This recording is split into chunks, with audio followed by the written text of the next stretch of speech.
Ato ni tagag pagtagad kay unsa bang hitabo nga ang 18 Marines.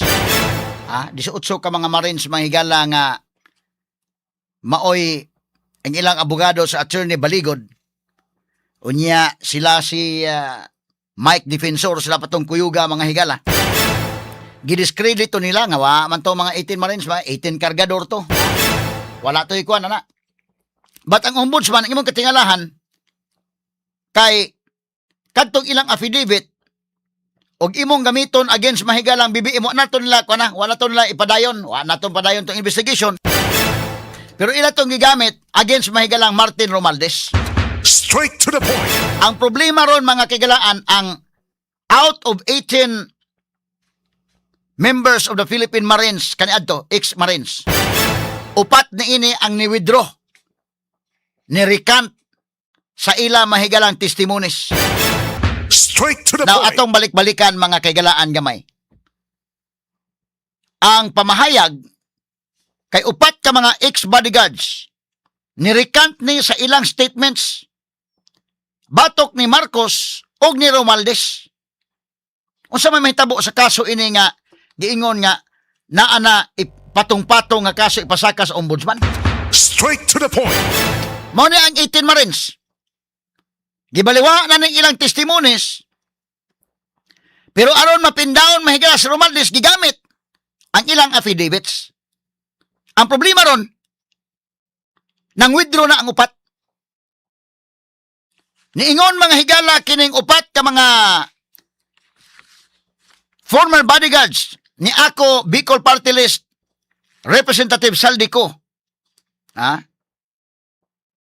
Mirikant sila silang allegations sa ilang una mahigalang affidavits, batok ni Presidente Ferdinand Bongbong Marcos Jr., batok ni former Speaker o Leyte Representative Martin Romualdez o uban pang mga personalities. Kining upat ka mga ex-bodyguards, miingon nga ila kining gi-withdraw, ilang gi-recant, ang ilang una nga mga pamahayag, o mi-claim sila nga kadtong ilang previous allegations were not true. Straight to the point. Katong una na mong istorya dito tinuod, matud pa ining mga Marines. Sa may mahitabo ani. Muna kong giingon, kadtong kang Marcos may galang gi-deliver nga suna, wa patoy layo pa katos tinuod. Unsa may stage mahigala sa kinini ang kasong Romualdez. Tanawa na nga priso na mahigala sa Jinggoy, na priso na sa Marcolita, na nga priso na mga higala tong uban dito mga kaigalaan. Pero katong ila, sama ni Bunuan, okay na. Igo-igo na human ang suna mga higalang presidente para magduda ta ba nga, kinay paukyab lang gini. Nga kunuhay, doon na mga napriso, appeals buong rebelya. Pag human suna, igo-igo na human suna, gawas na.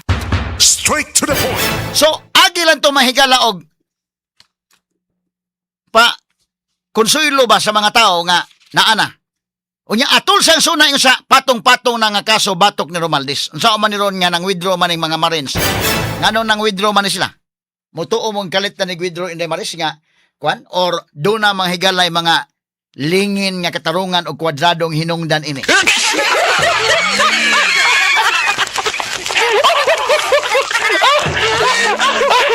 Ano na akong pangutana?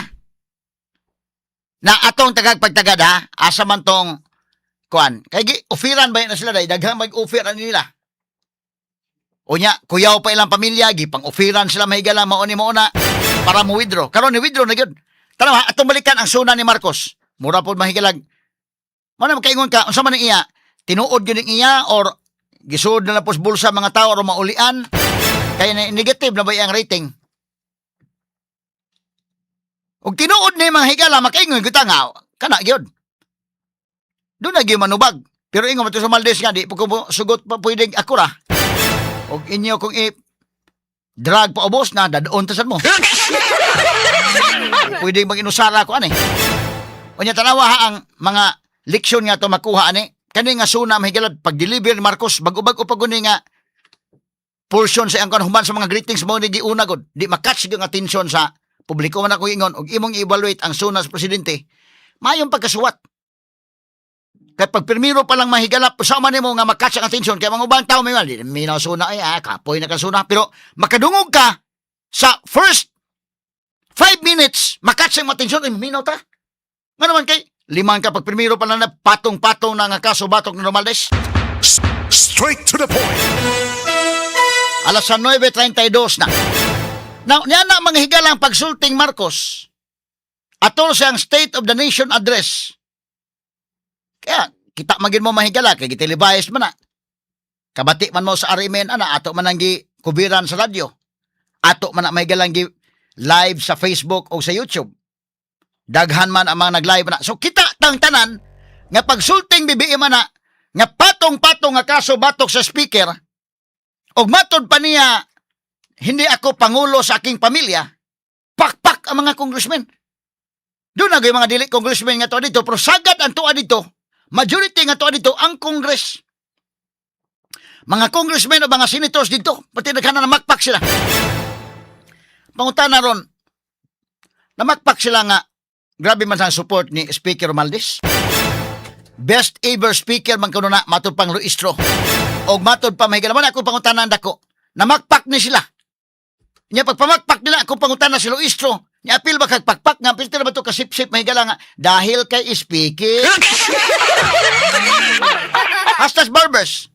Si Ace Barbers, nya apil magpakpak. Mo ni dako pangutana kay tana paminawal ko sa Barbers dong atong iyang sulti.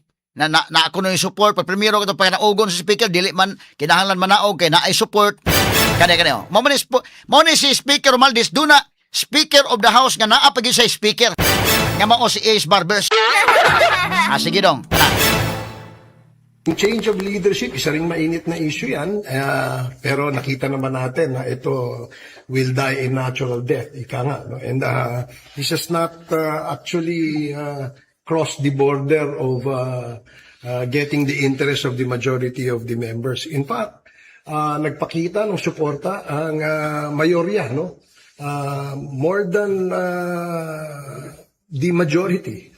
If the majority is 50%, I think it's even more than that number that the members signify their support, no, for the speaker or the leadership of Speaker Martin Romualdez. Hanggang ngayon nananatili ang mayorya ng membro ng Kamara na sumusuporta sa programa at sa liderato ni Speaker Martin Romualdez. Wala rin planong mag-resign.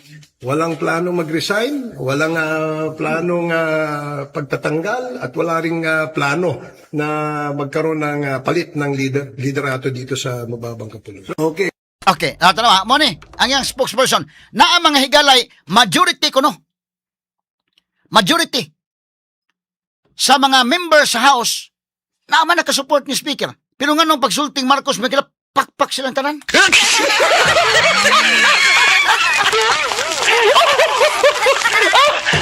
Ano makapangutan na ta atong pagpakpak? Napil ba si Barbers o pakpak ato kaysa may spokesperson?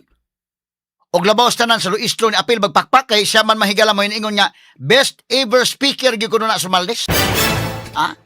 Tanawa ra gud. Ato balikan sa Luistro mahigala para pahinumdom na ginaton tanan kani Speaker of the people, the best Speaker of the Philippine Congress, pinakamalakas sa palakpakan sigawan, Speaker Martin Romualdez!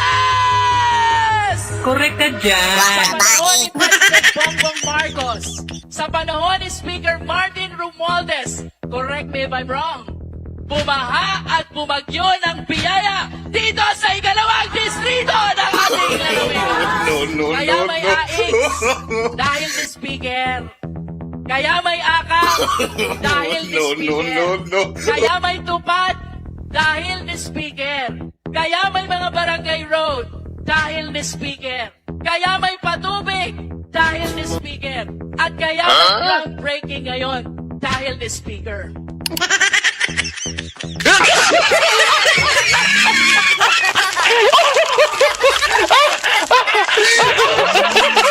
Best Speaker of the Republic of the Philippines, Speaker Romualdez.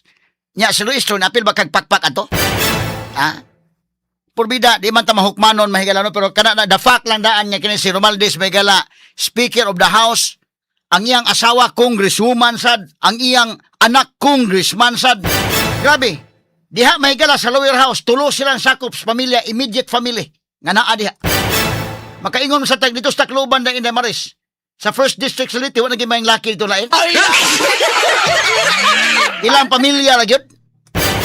Kay si Romualdez, congressman. Wala naman siya ma-speaker, so congressman siya. Iyang asawa pod congressman, kay party list, ang iyang anak pod congressman.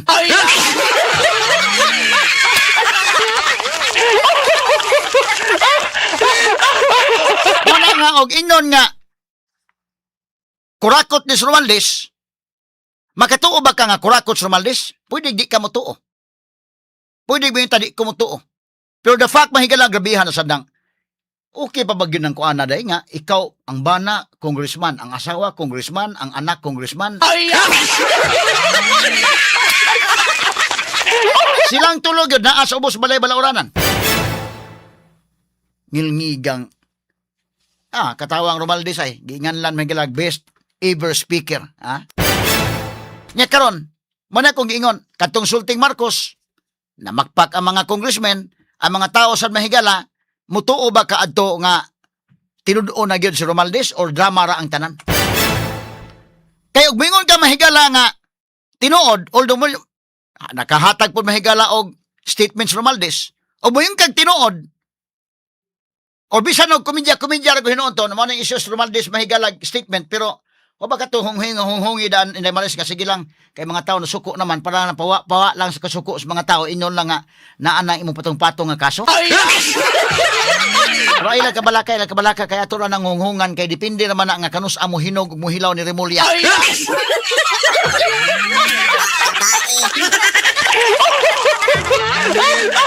At tanawa ron, patong-patong na nga kaso gi prepara sa ombudsman, napa man sa preliminary stage, preliminary investigation. Yan sa may tabo ani, may tabo mga higala, nana, ang upat ka marin si withdraw na. Sa ilang testimonya, batok mahigala ni Speaker Romualdez. Na, sunod aning update, masig sunod suna, maingon sunod suna na po ani nga, naandam na unta, pero, kuan lang, kinini ang, naandam na, pero unsaon taman nga,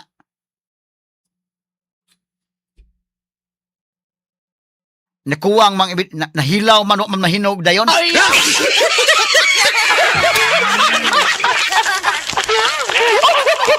Yang pag-withdraw anay dunay pamahayag ning usa sa mga sakop sa Philippine Marines. Di man na basta-basta gud nga nihatag ka na nga statement nga withdraw na gagalit.